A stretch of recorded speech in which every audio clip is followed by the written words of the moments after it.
Shalom, selamat pagi, selamat bergabung dengan Menara Doa Pagi. Mari kita datang menyembah Tuhan. Di dalam penyembahan ada hadirat Tuhan. Mari kita alami perjumpaan dengan Tuhan Yesus.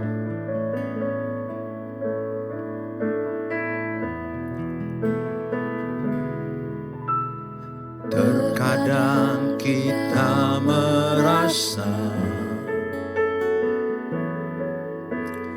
tak ada jalan terbuka, tak ada lagi waktu, terlambat sudah.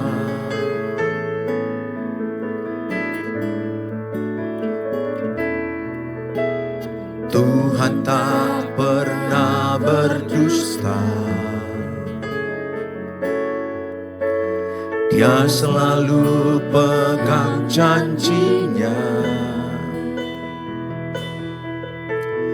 Bagi orang percaya, mujizat nyata.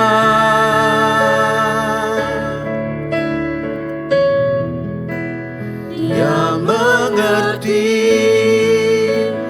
dia peduli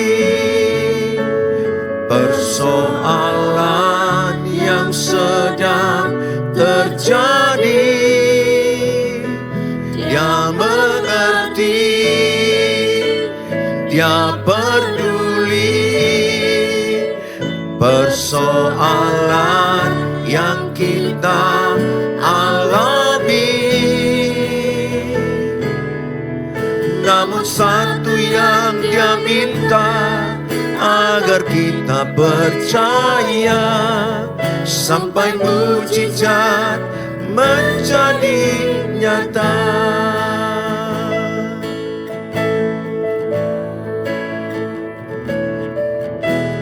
Terkadang kita merasa tak ada jalan terbuka, tak ada lagi waktu, terlambat sudah.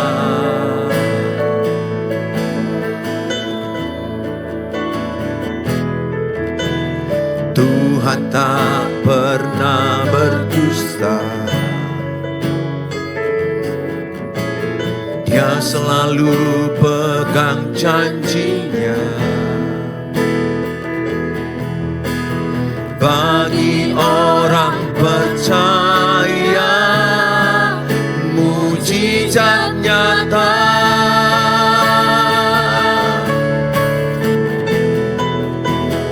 Dia mengerti, dia peduli persoalan yang sedang terjadi. Dia mengerti,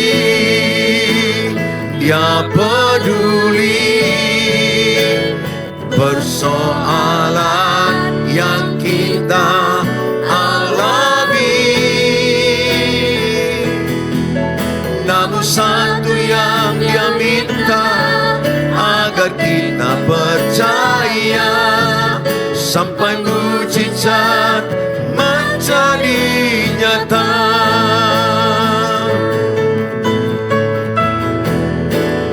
Dia mengerti, dia peduli persoalan yang sedang terjadi. Dia mengerti, dia peduli persoalan yang kita alami. Namun satu yang dia minta, agar kita percaya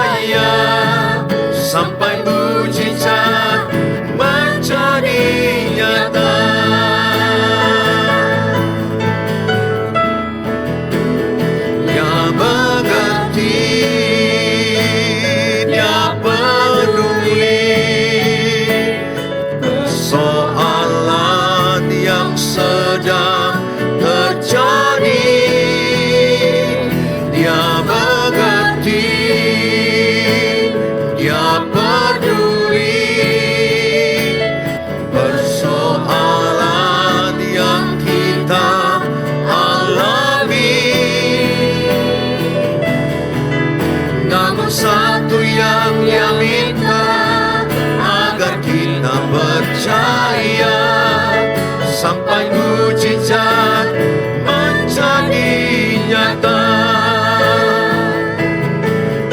Namun satu yang Dia minta, agar kita percaya sampai mujizat menjadi nyata.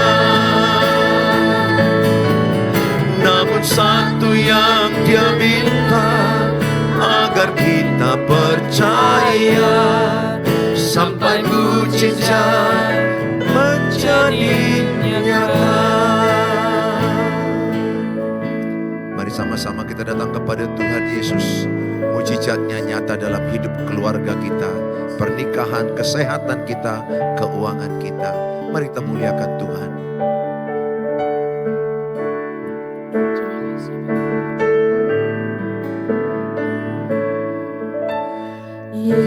Yesus, kemuliaan-Mu,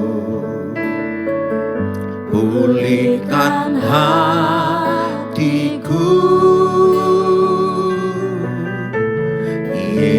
Yesus, kemuliaan-Mu, berkati hidupku. Yesus, kemuliaan-Mu,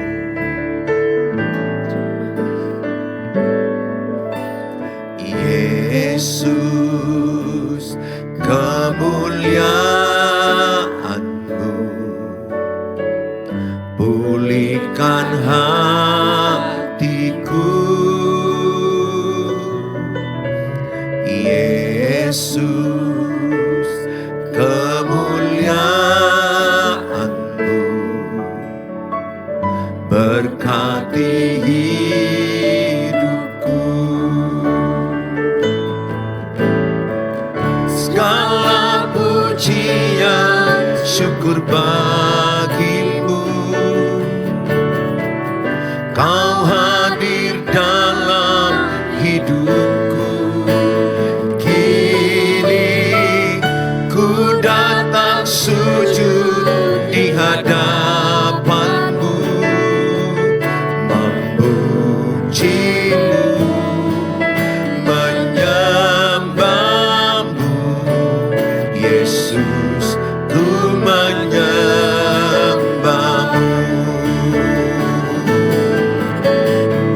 Segala pujian syukur bagi-Mu, Kau hadir dalam hidupku. Kini ku datang sujud di hadapan-Mu, memuji-Mu, menyembah-Mu. Yesus, ku menyembah-Mu. Segala pujian syukur bagi-Mu, Kau hadir dalam hidupku. Kini ku datang sujud di hadapan-Mu, memuji-Mu, menyembah-Mu. Yesus, ku menyembah-Mu. Segala pujian, segala pujian syukur bagi-Mu, Kau hadir dalam hidupku. Kini ku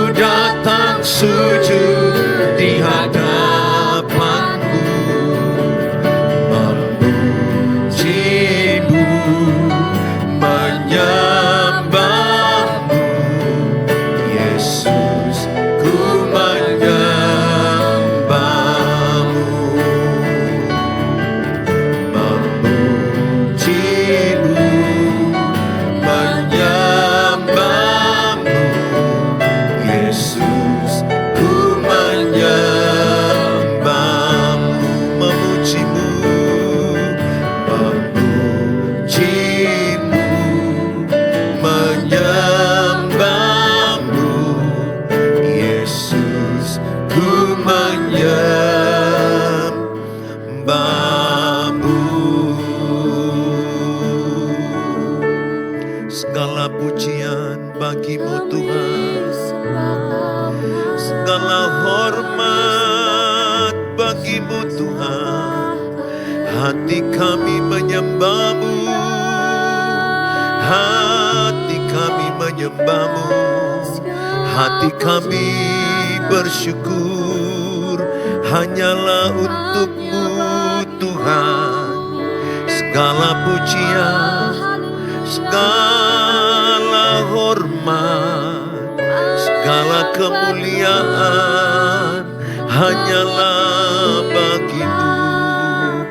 Engkau yang layak disembah, Engkau yang layak ditinggikan, Engkau yang layak ditinggikan. Segala pujian, segala hormat, segala kemuliaan bagimu Tuhan. Terpujilah nama-Mu, termulialah nama-Mu, sekarang dan selama-lamanya. Haleluya. Terima kasih Tuhan, terima kasih. Segala pujian, segala hormat, pengagungan hidup kami hanyalah kepada-Mu. Terpujilah nama-Mu Tuhan, termulialah nama-Mu, sekarang dan selama-lamanya. Hanya Kau yang kami tinggikan. Terima kasih atas segala kebaikan-Mu. Kami bersyukur, kami bersyukur. Terpujilah, termulialah nama-Mu. Terima kasih Tuhan, terima kasih.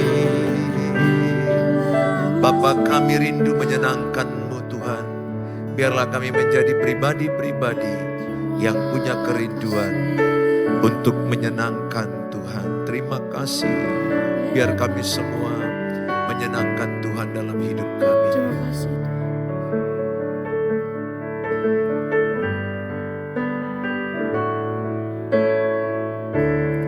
Bapakku rindu menyenangkan-Mu. Ajarku lebih dalam untuk mengenal-Mu.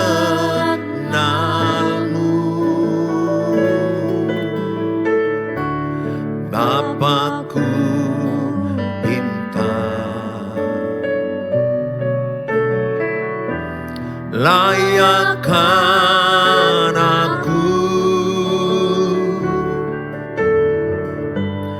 bawaku untuk menyembah-Mu di balik tirai yang suci. Bertemu muka dengan muka, tenggelam di dalam kasih-Mu Bapa. Oh Tuhanku, rindukan selalu diam dalam bait-Mu.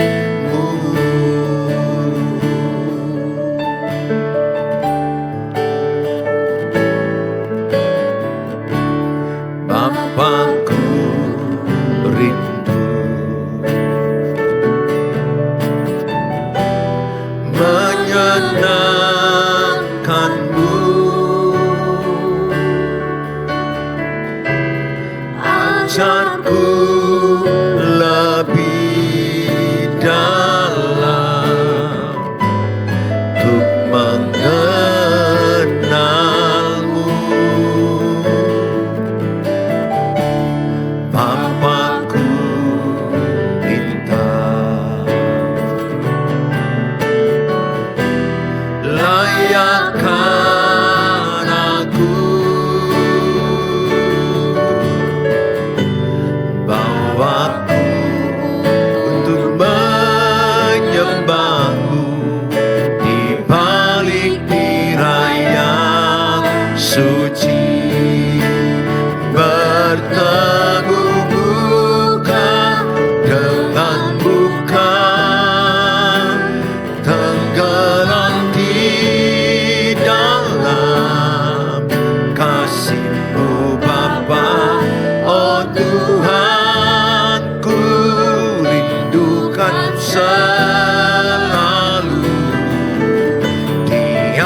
selalu diam dalam bait-Mu, bertemu muka dengan muka,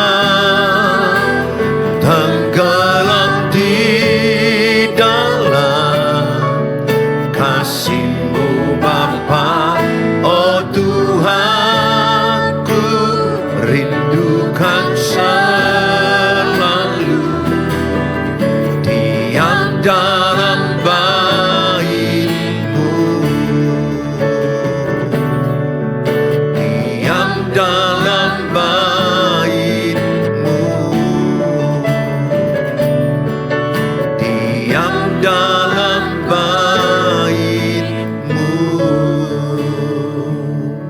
Terima kasih Bapa, kami bersyukur. Kami mau lebih dalam mengenal Tuhan. Kami mau bertemu muka dengan Tuhan. Kami mau hidup di dalam rencana Tuhan. Berkati semua umat-Mu yang menyaksikan tayangan online dimanapun, kapanpun, siapapun mereka. Biarlah ketika mereka menyaksikan tayangan ini, mereka diberkati Tuhan. Dipulihkan Tuhan pernikahannya, dipulihkan keluarganya, dipulihkan anak-anaknya. Bahkan keuangan pekerjaan mereka Tuhan berkati. Terima kasih Bapa, dalam Tuhan Yesus kami terima firman Allah. Amin.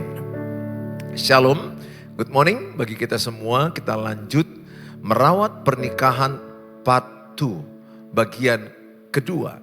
Merawat pernikahan di part 1, saya sudah jelaskan sebuah rumah kalau tidak dirawat, maka rumah itu akan berbagai macam hal yang tidak kita inginkan akan muncul. Ada sarang laba-laba, tikus, kecoak akan bertambah-tambah dalam rumah. Demikian juga taman yang indah, taman yang penuh warna-warni, kalau tidak dirawat maka tumbuh lalang, maka akan ada hal-hal yang akan terjadi yang tidak kita inginkan, sehingga hilanglah keindahan taman atau hilanglah keindahan dalam rumah kita. Artinya dalam dunia ini semua perlu dirawat. Wajah ibu perlu dirawat, kesehatan bapak perlu dirawat, semua perlu dirawat. Tidak ada yang perlu dirawat, tidak ada yang tidak perlu dirawat, semuanya perlu dirawat. Nah, sering sekali orang lupa merawat pernikahan. Ini masalahnya. Tadi kan saya bilang dari awal, kalau tidak merawat pasti lama-lama akan menurun. Apapun yang tidak dirawat, tubuh kesehatan kita nggak dirawat, pasti menurun. Maka pernikahan yang tidak di-maintain, pernikahan yang tidak dirawat, pernikahan yang tidak diperhatikan, cintanya apakah masih bagus atau udah mulai menurun. Kalau tidak dirawat, percayalah bahwa pernikahan itu sedang menuju penurunan. Yang lama-lama nanti stagnasi, dan bisa berakibat bercerai. Atau bisa berakibat lahirnya atau adanya orang yang ketiga, perselingkuhan terjadi. Saudara yang saya kasihi, saya mengajak semua kita belajar untuk bagaimana kita merawat pernikahan. Tidak cukup hanya bertahan. Ada banyak orang menikah saat ini bertahan demi anak-anak, sehingga mereka tidak menikmati pernikahan. Saya udah katakan di part 1 bahwa suatu pernikahan itu bahagia seberapa nikmat yang kalian rasakan ketika bertemu, ketika bersama. Apakah makin lama kalian merasa semakin nikmat? Saudara yang saya kasihi, ada orang penikmat kopi, tapi apakah saudara juga menikmati pernikahan saudara? Apakah saudara sudah mati rasa atau saudara sudah ingin berpisah karena sudah tidak menikmati lagi, atau bertahan hanya demi anak-anak, bertahan hanya demi firman Tuhan saja. Baguslah kalau saudara bertahan demi firman Tuhan, tidak bercerai kecuali kematian memisahkan. Tetapi sayang sekali saudara lewati sehari bersama istri, bersama suami, keluarga, tapi nggak nikmat. Saya tadi olahraga pagi, saya diingatkan Tuhan betapa hidup ini sangat pendek. Kenapa kita nggak belajar menikmati? Orang banyak menikmati kopi sehingga mereka pergi kemana-mana, pencinta kopi, pemburu kopi. Silakanlah. Itu baik, gak ada masalah sepanjang dalam batas yang wajar. Tetapi apakah saudara menikmati rumahmu? Apakah engkau menikmati perjumpaan dengan pasanganmu? Apakah engkau berbahagia kalau jumpa dengan pasangan? Apakah engkau berbahagia kalau jumpa dengan anak-anak? Apakah saudara berbahagia kalau jumpa dengan keluarga mertua? Ada banyak orang gak menikmati lagi hubungan dengan keluarga mertua. Sehingga mereka jaga jarak yang berakibat bisa salah mengerti dan saling kebencian satu sama lain. Saudara, di part 1 saya sudah menjelaskan merawat pernikahan, bagaimana merawat pernikahan, belajar mengekspresikan cinta kepada pasangan. Saya terangkan kemarin ada 5 bahasa cinta, yaitu ada bahasa cinta orang, ada sentuhan. Kalau dia disentuh, dipeluk, dicium atau dipegang tangannya, pegang pundaknya, maka dia merasa begitu tercapai kebutuhan bahasa kasihnya. Yaitu bahasa cintanya itu adalah bahasa kasihnya sentuhan. Lihat anak-anakmu, mungkin ada yang kalau dipeluk anak itu senang sekali dia, atau dipegang pundaknya udah senang sekali. Tuhan menciptakan manusia berbeda-beda. Ada orang bahasa cinta, bahasa kasihnya itu pelayanan. Jadi kalau suaminya itu rajin kerja di rumah, membantu istri, menyapu, membersihkan segala sesuatu, maka istrinya itu semakin mencintai suaminya, karena bahasa cinta daripada istri adalah kalau suaminya bekerja rajin menolong.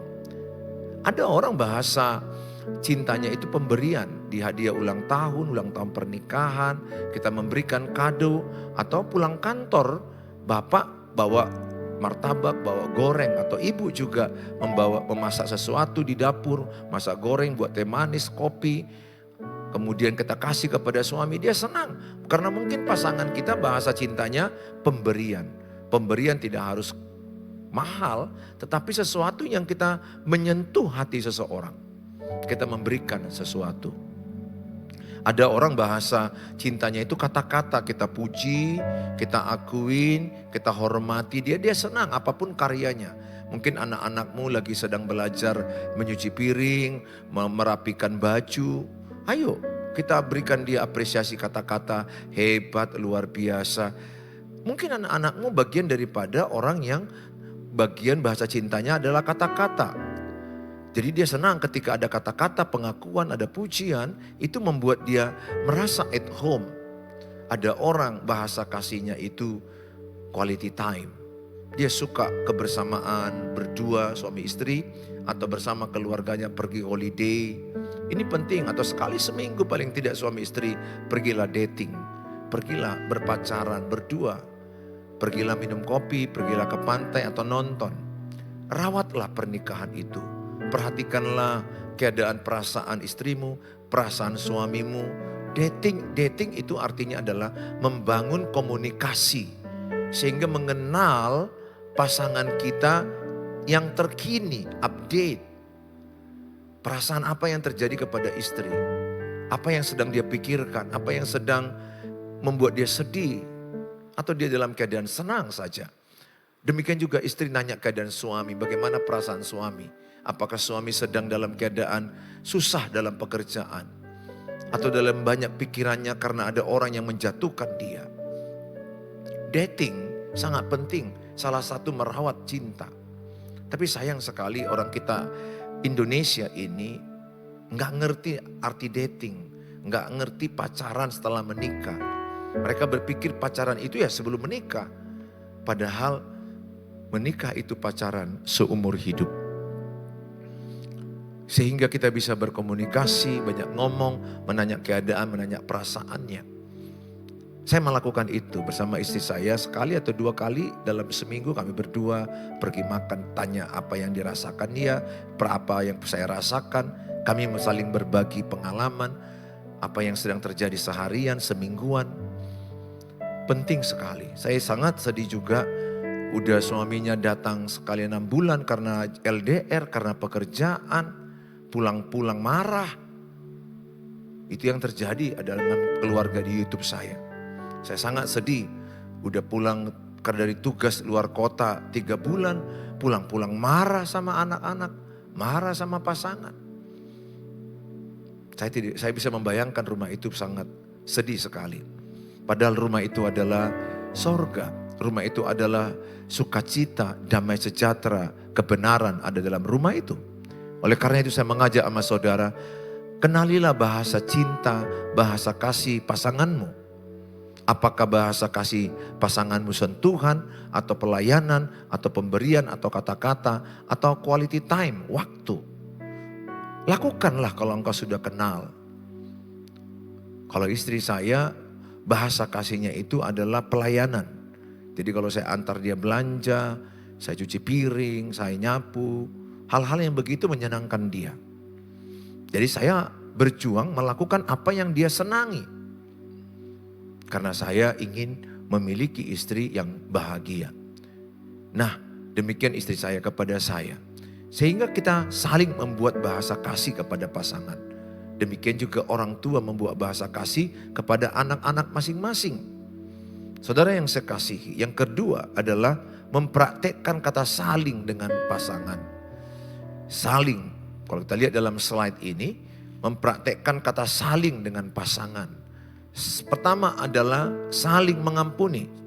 Efesus 4 ayat 23. Tetapi hendaklah kamu ramah seorang terhadap yang lain, penuh kasih mesra dan saling mengampuni.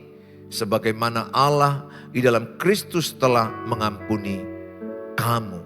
Saudara, tidak akan ada perceraian kalau pasangan itu saling mengampuni. Sangat penting saling mengampuni. Karena yang dinikahi itu adalah orang yang banyak sekali kesalahannya selama menikah. Karena yang kita nikah itu banyak kekurangan. Dia adalah orang berdosa. Roma 3 katakan semua orang sudah berbuat dosa. Yakobus 3 ayat 2, setiap orang banyak berbuat dosa. Banyak berbuat dosa itu artinya berkali-kali akan berbuat kesalahan. Paling tidak apakah dia lupa, apakah dia sengaja juga. Yang pasti yang kita nikahi itu orang yang masih hidup dalam kedagingan, yang masih ada kekurangannya, dia tidak sempurna, hidup di dalam dunia yang berdosa ini, pastilah pasangan kita itu akan ada kesalahan, ada kekurangan. Yang kita nikahi adalah orang yang tidak sempurna. Jadi ketika pasanganmu berbuat salah, jangan hanya menghakimi, kalau bisa jangan menghakimi itu tepatnya. Tapi mengampuni, bicarakan baik-baik. Apa yang ibu harapkan kepada suami. Suami bicarakan baik-baik apa yang bapak harapkan kepada istri. Percayalah semua masalah dalam rumah tangga. Kalau suami istri mau bicara baik-baik, pasti hasilnya baik-baik. Saya sudah alami itu. Kalau kami bicara baik-baik, selalu hasilnya solusi yang terbaik. Tetapi kalau kami emosi, saya emosi, istri emosi, atau istri silent, diam, maka hasilnya akan tidak baik. Oleh karena itu saya mengajak sama saudara, apapun kesalahan pasanganmu, belajarlah mengampuni. Bagaimana Pak Pendeta kalau perselingkuhan? Apakah diampuni? Ya, berselingkuh pun dia ampuni. Ingat, kita anak Tuhan Yesus berbeda dengan orang berdosa. Berbeda dengan orang dunia. Netizen saya di TikTok ketika saya katakan, kalau pasanganmu berselingkuh apakah yang kau lakukan? Dominan mereka menjawab, ya 70% menjawab, putuskan, ceraikan, putuskan, ceraikan. Sebagian ada yang menjawab, ampuni kalau dia mau bertobat sungguh-sungguh. Itu yang benar. Ampuni kalau dia mau sungguh-sungguh bertobat. Nah di Alkitab memang kita bisa bercerai karena perjinahan. Perjinahan dimaksudkan dalam Matius itu adalah kalau dia tidak mau lagi bertobat. Atau seorang istri melacurkan dirinya terus menerus kepada banyak pria. Nah kalau itu memang memenuhi Alkitab. Kita boleh bercerai. Tetapi kita nggak boleh menikah lagi. Jadi kalau bapak menceraikan istri karena dia berzina terus menerus, kata Alkitab, bapak nggak boleh cerai. Ya karena istri bapak yang melacurkan dirinya. Jadi perzinahan di Alkitab itu adalah perzinahan yang tidak mau kembali kepada kebenaran. Tidak mau bertobat. Jadi dia hidup terus dari laki yang satu, laki dua, laki tiga, laki lima. Ya kalau begitu memang ya pada masa itu di hukum Taurat wanita yang berzina itu dilempar batu. Mati di tempat. Diseret baru dilempari di lapangan. Jadi kalau sudah mati maka suaminya boleh nikah lagi. Itu sebenarnya definisi ayat itu. Perzinahan salah satu itu adalah risikonya hukuman mati, dirajam. Dilempar batu, setelah mati istrinya, maka suaminya boleh menikah lagi. Atau sebaliknya suaminya yang dilempar batu kalau suami yang berzina. Jadi ingat bahwa perceraian orang Kristen itu hanya oleh karena kematian. Nah kalau karena perzinahan, maka kalau dia berzina, selingkuhlah katakan, dan dia menyesali dan dia mau bertobat, berilah dia kesempatan. Sebagaimana Tuhan Yesus memberi kesempatan kepada kita. Kita pun orang berdosa, kita banyak kesalahan. Tapi kalau terus menerus dia melakukan itu, doakanlah. Tuhan sanggup mengubah dia. Suatu waktu dia bisa bertobat meninggalkan itu. Kalaupun di masa itu kalian harus berpisah untuk bertarak, berjauhan suatu waktu dalam bimbingan pendeta atau konselor. Ya, saya berharap yang satu lagi jangan menikah. Dua gendangnya menunggu kematian dia baru menikah. Atau dari saya pribadi berharap istrimu bertobat dan kembali kepadamu bersama-sama. Memang tidak mudah kalau sudah jatuh dalam perselingkuhan. Pesan saya, ajarkan anak-anakmu untuk menikahi orang yang setia, yang takut akan Tuhan. Bukan orang kaya, bukan orang hebat, bukan orang pejabat, tapi orang yang takut akan Tuhan, yang setia. Nah, kesalahan-kesalahan lain, mungkin suami kelupaan menjemput, atau suami kelupaan ulang tahun, atau mungkin suami gajinya gak sepenuhnya dikasih. Sebaliknya juga istri lupa masak, atau istri juga mungkin kasar kepada suami. Saya mengajak, apapun kesalahan-kesalahan pasangan, ampunilah pasanganmu. Ingat doa Bapa kami, ampunilah kami Bapa, seperti kami mengampuni orang yang bersalah kepada kami. Ingat, dosa kita sangat banyak diampuni. Kalau dosa kita saja banyak diampuni, kenapa kita tidak mengampuni dosa orang lain? Kesalahan kita banyak, selumbar di mata orang, sebalok di mata kita.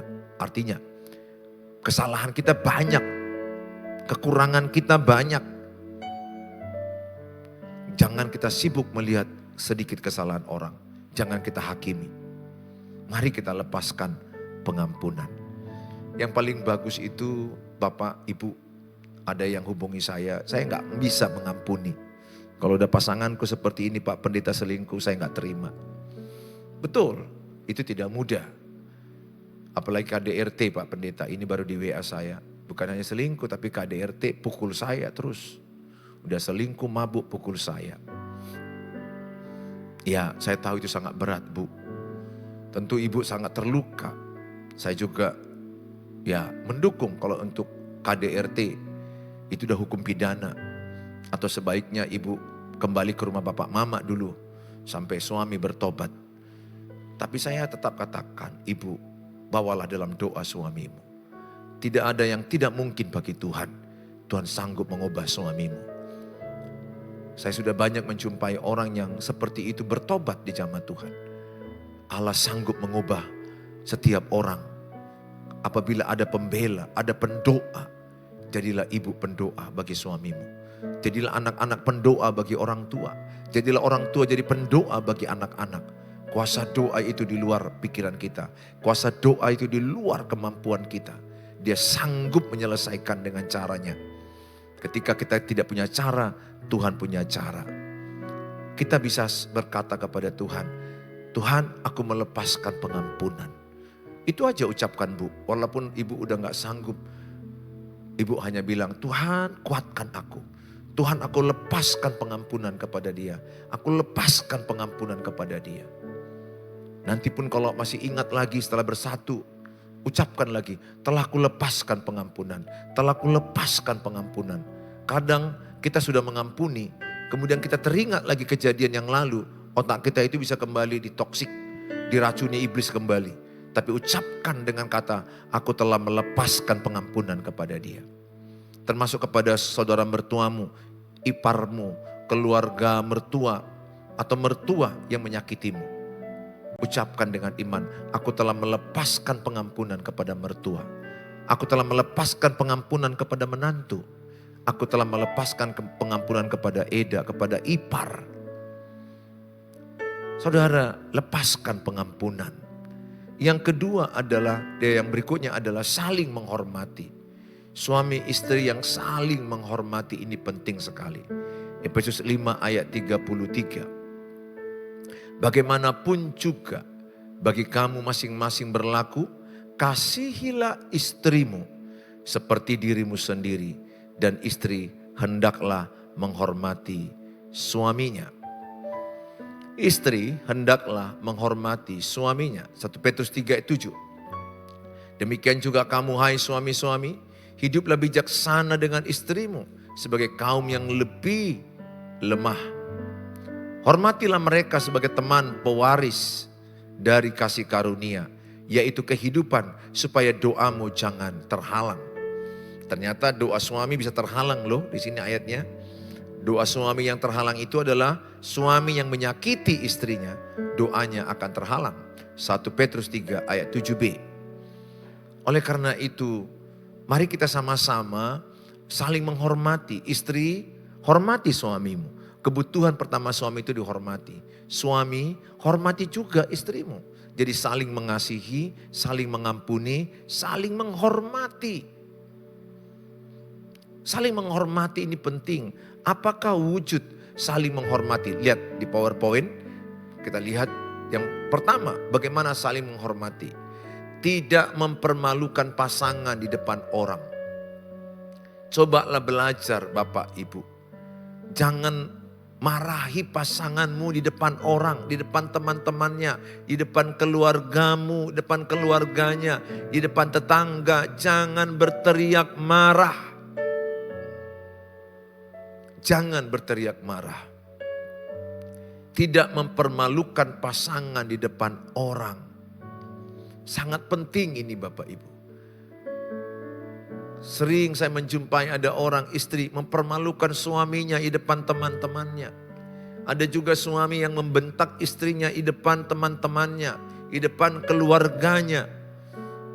Di depan keluarganya sendiri, di depan mama bapaknya, kakaknya, adiknya, istrinya dihabisi. Harusnya seorang suami melindungi istri. Membela istri. Bukan membela kesalahan di sini, tetapi pribadinya ketika Edanya menyerang dia, mertuanya menyerang dia. Saya pernah melakukan itu kepada mama saya dan abang saya, adik saya, kakak saya. Ketika keluarga kami mulai terpojok dan arahnya mulai diarahkan ke istri saya. Saya langsung kasih badan. Saya lindungi 100%. Saya habisi. Saya habisi artinya saya marah betul sama keluarga saya. Saya marah betul, jangan coba langsung marah ke istri saya. Marahi saya, karena sayalah pemimpin di rumah saya. Seorang suami itu melindungi istri. Bukan kesalahannya kita bela ya, jangan salah mengerti. Pribadinya, kan ada yang bereda ini kadang-kadang kan maki-maki edanya. Ada yang marah kadang-kadang kan tidak terkendali di luar batas. Kadang mertua juga bisa seperti itu. Nah, suami harus membela, melindungi, menjagai. Tetapi satu sisi juga setelah baikan dengan istri bersama-sama minta maaf kepada mama saya atau kepada orang mertuanya. Itu yang kami lakukan, berkunjung, berdamai kembali. Tidak ada keluarga yang tidak ada persoalan. Beripar juga rentan dengan salah mengerti, rentan dengan persepsi yang salah sehingga saling melukai, saling menghakimi. Tidak ada yang sempurna, semua juga dalam proses kesempurnaan. Jangan permalukan pasanganmu di depan orang, apalagi depan anak-anakmu. Jangan bentak anak istrimu di depan anak-anakmu. Istri, jangan bentak suamimu depan anak-anakmu. Ini sangat penting kita lakukan Bapak Ibu. Saya mengajak kita semua untuk sama-sama memahami ini, sangat penting sekali. Kuharap saudara bisa memahami betapa sakitnya kita mempermalukan pasangan di depan orang. Sesalah apapun itu. Bicarakan baik-baik di rumah, di kamar, di tempat jalan-jalan. Bicara di waktu yang tepat, cara yang tepat, intonasi yang tepat, komunikasi yang tepat, isi yang tepat. Bicarakan sehingga tidak melukai pasanganmu. Koreksi boleh jalan, evaluasi boleh jalan. Melukai, no. Karena saya pun seorang suami sangat tidak mau dibentak oleh istri. Itu sangat menyakiti. Demikian juga istri. Tidak mau dibentak oleh pasangannya. Yang berikutnya, wujud saling menghormati. Menghargai jerih lelah dari usaha pasangan. Kita lihat dalam slide ini dikatakan. Menghargai jerih lelah dari usaha pasangan. Jadi kalau udah pasanganmu berusaha membawa uang dari Grab, dia bawa Grab pagi sampai malam. Mungkin yang dapat dia 150, 200, syukurlah. Terima kasih kepada Tuhan. Seberapapun gaji suamimu yang berjuang keras, syukurilah. Demikian juga suami, istri udah capek berusaha untuk masak. Ya katakanlah tidak seenak masakan mama-mama lain atau restoran. Hasil jerih payah istri itu hargai. Itu menghormati. Demikian ketika ada acara pesta, istri udah capek untuk melakukan persiapan, ada yang kurang, hargailah. Enggak ada yang sempurna. Mencintai pasangan dalam kekurangan itu yang terbaik.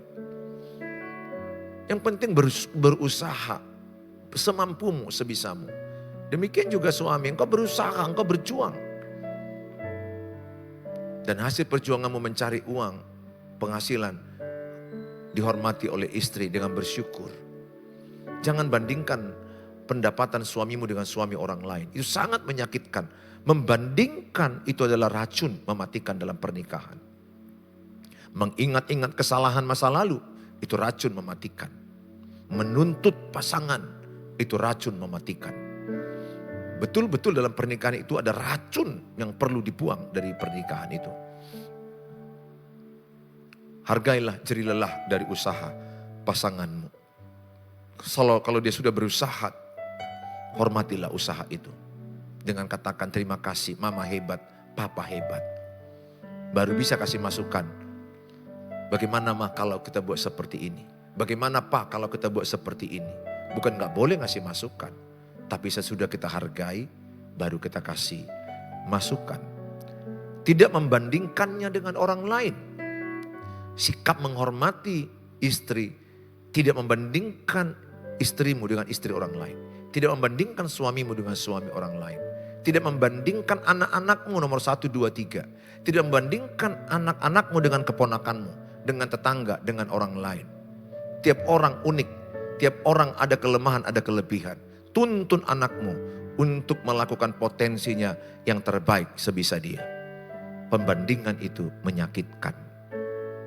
Yang berikutnya, tidak melakukan KDRT. Jangan melakukan KDRT. Jangan pernah pukul istrimu. Jangan pernah pukul suamimu. Jangan lakukan KDRT. KDRT sudah termasuk pidana. Kalau sudah di KDRT, itu sangat menyakitkan sekali. Itu sangat melukai sekali. Waktu tidak akan bisa menyembuhkan itu. Memori dipukul itu akan ingat sampai mati. Yang bisa mungkin rasa sakitnya berkurang. Itu pun kalau pasangannya minta maaf dan bertobat. Ada loh orang memukul itu tahunan. Saudara dapat mungkin video yang viral 20 tahun dipukul oleh suaminya. Notabene katanya pendeta. Tanda kutip, saya tidak tahu pasti, tapi itulah video yang viral. Puluhan tahun. Ada suami yang mudah, temperamen tinggi. Sebaliknya ada juga istri yang temperamen tinggi. Oh, apa jadinya kalau suami istri temperamen tinggi? Pasti cerai. Tidak akan bisa bersatu. Akan sulit. Saya ajak semua saudara, jangan pernah melakukan KDRT. Minggu depan saya akan lanjutkan apa yang masih kurang dari part 2 ini. Saya mengucapkan terima kasih. Bapak Ibu terberkati dengan materi ini. Silakan bagikan ini, share ini ke banyak orang. Semakin Bapak Ibu men-share firman Tuhan kepada banyak orang, semakin diberkati Tuhan. Ibu Bapak sudah terlibat pemberitaan firman Tuhan dengan men-sharekan link ini atau link hamba-hamba Tuhan lain. Beritakan lewat HP-mu ke grup-grup WA, grup keluarga, supaya mereka terberkati bagaimana memelihara pernikahan. Tuhan Yesus memberkati kita. Kalau saudara ingin konseling di 0811 63 73 47. Tapi di chat aja dulu karena jadwal saya sudah makin padat. Apalagi menjelang Natal ini. Saya berjuang untuk bisa telepon atau jumpa. Atau paling tidak di chat kita saling membalas. Tuhan Yesus memberkati saudara. Mari kita berdoa. Bapa di sorga, dalam nama Tuhan Yesus kami bersyukur buat materi yang sangat memberkati kami dari firman Allah. Bagaimana kami saling menghormati, saling mengasihi, saling membangun dalam pernikahan. Bagaimana kami harus merawat pernikahan kami. Supaya pernikahan kami makin lama makin manis, makin nikmat, makin bahagia, makin harmonis. Kami sadar kami masih jauh daripada kesempurnaan dalam pernikahan. Banyak kekurangan, banyak kelemahan, banyak hal yang perlu kami pelajari. Berkatilah anak-anakmu yang menyaksikan tayangan ini. Sehingga pernikahan mereka terawat lebih baik, lebih baik, lebih baik. Kalau pernikahan terawat lebih baik, anak-anak tentu juga lebih baik, lebih baik, lebih baik. Pernikahan yang sehat melahirkan anak-anak sehat. Pernikahan yang kuat melahirkan anak-anak yang kuat. Oleh karena itu hamba mau berdoa, mampukanlah Bapak Ibu yang menyaksikan ini untuk melakukan kebenaran firman Allah. Kuatkanlah yang lemah, berikanlah semangat kepada yang putus asa. Terpujilah Engkau Tuhan Yesus sekarang dan selama-lamanya. Mereka yang sakit juga kami doakan supaya Tuhan mengurapi obat-obat yang mereka makan. Jadilah kesembuhan bagi mereka. Mereka yang berkesusahan keuangan pekerjaan, Tuhan menolong mereka sehingga usaha dan keuangan pekerjaan mereka bisa mengalami pemulihan kenaikan oleh karena pertolongan Tuhan. Terima kasih Bapa, berkati semua kru tim yang ada bersama-sama Menara Doa Pagi. Kami tetap bisa membawa suara Tuhan lewat acara Menara Doa Pagi. Dalam nama Tuhan Yesus kami berdoa. Haleluya. Amin. Silakan Bapak Ibu tulis di mana Bapak Ibu berada dan apa topik doa. Nanti tim kami akan membantu dalam menjawab dan mendoakannya. Tuhan Yesus memberkati. Sampai jumpa di waktu yang akan datang. Shalom. Bye-bye.